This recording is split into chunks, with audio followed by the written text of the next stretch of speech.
Pap smears. Remember back in the day when you used to get them every year? I mean, I certainly remember that. You would get them every year without fail. There was no question about when you came back because you knew it was the next year. But now things are different. Your GYN might have told you, hey, don't come back for 3 years. Don't come back for 5 years. 5 years? What? I know a lot of you might have questions about that, but we're going to go through many of the guidelines for cervical cancer screening. I'm also going to tell you when cervical cancer screening begins, at which age, when it stops. And I'm also going to tell you what you might need to do if you have had a hysterectomy. Guys, I'm Dr. Jen. It is great to see you. Okay, let's jump right in. Pap smears take the cells of the cervix, okay, and takes a look to see if any cells are abnormal. We call that cytology. Any cells that are abnormal might give us an idea of potential changes that could lead to cancer, etc. So that's very important, and that's what the Pap test does. The HPV test looks for an infection with the HPV virus, human papilloma virus, because remember, there are certain strains of HPV that predispose us to having cervical cancer. So it's important to test for that as well. For those of you who are watching on YouTube, I have a video on HPV so that you can understand it further. I'll make sure I link that here. Okay, so now let's first start talking about when you start getting screened for cervical cancer. We start at the age of 21, okay? And we generally think that before the age of 21, you don't need to be screened. Now, this wasn't necessarily the case in the past. I remember screening women younger than that, etc. But now it's the age of 21, okay? Now, what happens at the age of 21? How do you get screened? And by the way, these guidelines are according to the U.S. Preventative Services Task Force and the American College of Obstetrics and Gynecology. They recommend that between the ages of 21 and 29, you have a Pap test every 3 years, okay?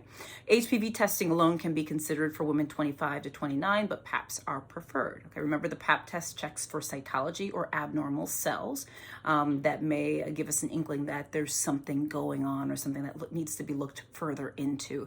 Again, we're screening for cervical cancer. Now that's the age of 21 to 29. What happens when you become 30? And again, if all this sounds very new, it's because this has not been the case all along. Guidelines do change, okay? And so these are the guidelines now, and that's one of the reasons why I'm doing this video is because it can be confusing. So when you become 30, there are 3 options. One is that you have a Pap test and an HPV test. We call that co-testing every 5 years, okay? Or you can have a Pap test alone every 3 years, or you can have an HPV test alone every 5 years, okay? So that's important to keep in mind. Now, you're gonna discuss with your doctor what is done, okay? What is right for you, all right? So that takes us from the age of 30 to 65. The good news is that at the age of 65 or older, you don't need screening for cervical cancer if you have no history of cervical changes. So what does that mean, okay? What qualifies you as that? That means you've either had 3 negative Pap test results in a row, 2 negative HPV tests in a row, or 2 negative co-test results in a row within the past 10 years. And the most recent test should have been done within the past 3 to 5 years, depending on the type of test that was done, okay? Now, that is kind of exciting because for a person that fits into that category, you may not need cervical cancer testing after 65 years old. Now, I'm going to talk about hysterectomies next, but let me just jump in right here and say, though, just because, let's say you've reached that 65-year-old point and you've met the criteria for no other Paps, no more Paps, etc., cervical cancer screening, it doesn't mean you're done with your GYN. No, I still need you to see them every year because you're still going to have a pelvic exam. You're still going to talk about hormones, menopause, any other things going on in your life, vaginal dryness, immunizations, that you need anything, okay? That is still very, very important. And I should also say, even when you're younger, you may not need a Pap or cervical cancer screening every 3 or 5 years, but you still need to see your GYN every year. Even if you don't see them, they are still going to, if you're younger, talk about conception, preconception, birth control, all sorts of stuff, things that are related to your well-woman health. So you need to see your GYN every single year. The good news about these guidelines about Pap smears is it's not on you to remember when you need one. That's on your GYN. What's on you to remember is that you just need to go every year. Remember to go every year, whether you need a Pap or HPV testing or not. And even if you qualify to no longer be tested, you should still be going. I can't tell you how many women I have over the age of 65 that stopped going years and years and years ago, or women who only went to the GYN when they were having babies or things like that. And I understand how that happens, but let's not allow it to happen because it's really, really important. You think about your physical exam that I do for patients as a family doctor, you need your well woman exam. Okay, but I digress. I kind of went on a tangent there. Now, there are some people who will need screening after the age of 65 or may need more frequent screening than what I mentioned. That some examples of women who may fall into that category would be women with a history of cervical intraepithelial neoplasia, CIN grade 2 or higher within the past 25 years, history of cervical cancer at any time, if you have HIV infection or immunosuppression or like a weakened immune system, if you've been exposed to certain hormones, if you've had certain abnormal screening results, if you've not been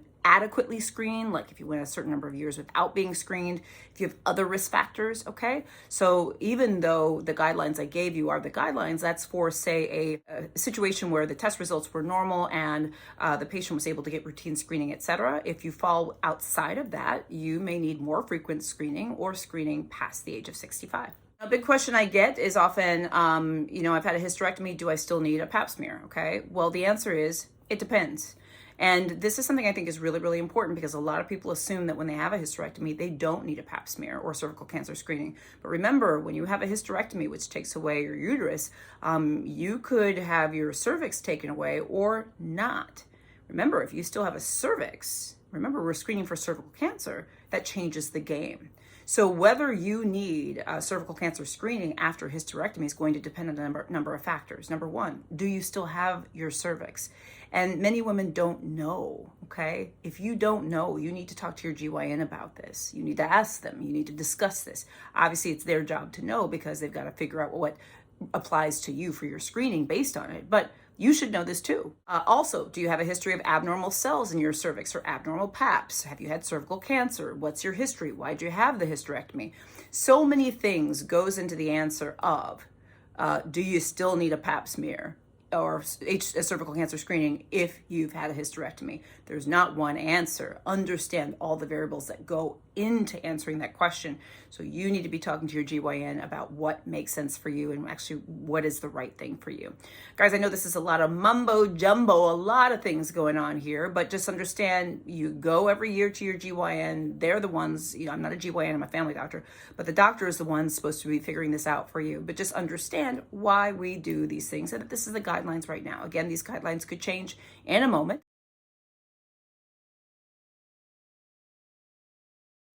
So just make sure you follow your doctor's advice. Another reason to go every year.